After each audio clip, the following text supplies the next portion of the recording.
It could be a normal Sunday communion service, but it's not. It's the Thursday evening of Holy Week, the eve of Good Friday.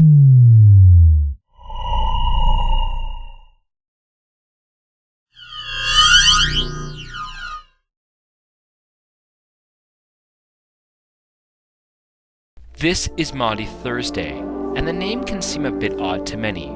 However, the events it covers are some of the most important in the Gospels. According to the Gospels, on the day before Jesus' crucifixion, he and his closest disciples met for a meal, arguably a Passover Seder. Under Moses, the Israelites had been given a commandment by God to commemorate their escape from slavery in Egypt. The events of this meal that Christ had with his disciples, the Last Supper, are covered in Matthew chapter 26, Mark chapter 14, Luke chapter 22, and John chapters 13 through 17.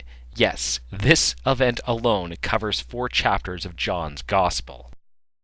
The first is something only covered in the Gospel of John. Jesus, in an act of humility, washes the feet of his disciples. And during supper, Jesus, knowing that the Father had given all things into his hands, and that he had come from God and was going to God, got up from the table, took off his outer robe, and tied a towel around himself. Then he poured water into a basin and began to wash the disciples' feet and to wipe them with the towel that was tied around him. He came to Simon Peter, who said to him, "Lord, are you going to wash my feet?" Jesus answered, "You do not know now what I am doing, but later you will understand." Peter said to him, "You will never wash my feet." Jesus answered, "Unless I wash you, you have no share with me."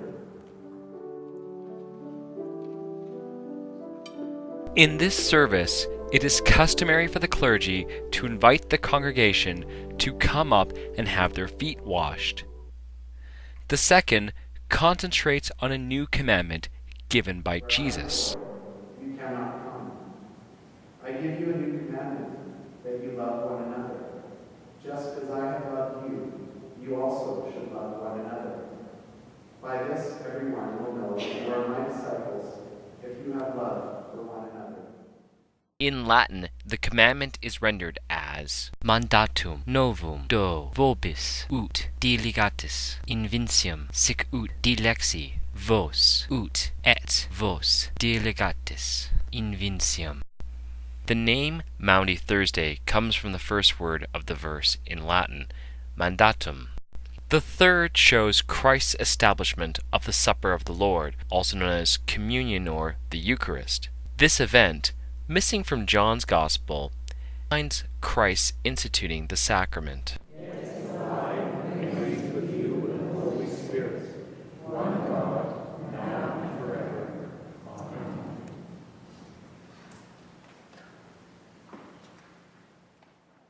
This service, however, finishes much differently than others. The priest will say the post-communion prayer, and the liturgy itself ends without the normal following of a doxology, blessing, and dismissal of the people.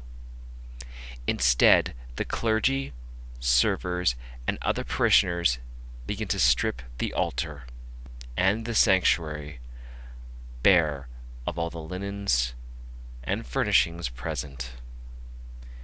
While this is done, Psalm 22, known as Deus, Deus meus, or my God, why have you forsaken me, is recited.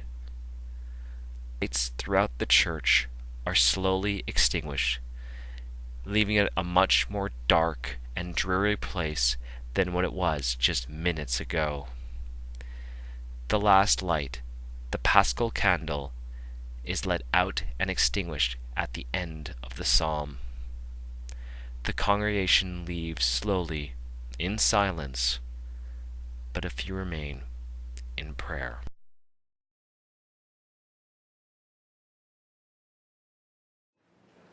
My God,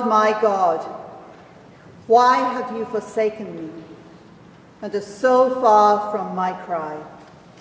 and from the words of my distress. O my God, I cry in the daytime, but you do not answer. By night as well, but I find no rest. Yet you are the Holy One of Israel, enthroned upon the praises of Israel. Our forefathers put their trust in you. They trusted, and you delivered them. They cried out to you and were delivered. They trusted in you and were not put to shame. But as for me, I am a worm and no man, scorned by all and despised by the people. All who see me laugh me to scorn.